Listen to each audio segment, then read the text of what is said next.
She hugged him. But as soon as she hugged him, she suddenly started screaming. She was screaming loudly. The brother was terrified. He feared that since it was so late at night, people around might hear and find out. The woman kept screaming louder and louder, then suddenly she stopped screaming. The brother asked, "What happened? Why are you doing this?" The woman pointed behind him and told him to look back.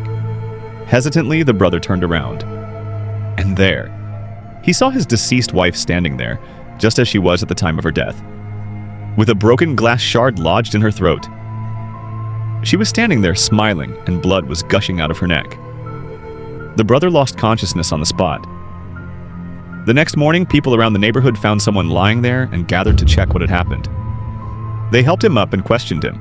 At some point, he explained everything, how he had been in a relationship with the woman, what had happened last night, and what he had seen. When the woman's father heard the details, what he said was truly unbelievable. The woman's father stated that his daughter had been at home the entire night, lying next to her mother. However, she had been crying out and screaming the brother's name the entire night. The father didn't know who the brother was. He had only heard the name for the first time. After she screamed for a long time, the woman's mother had held her close and made her sleep.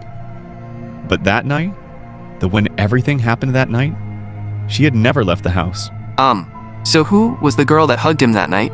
The question of who that girl was, the one who hugged him that night, it still remains a mystery.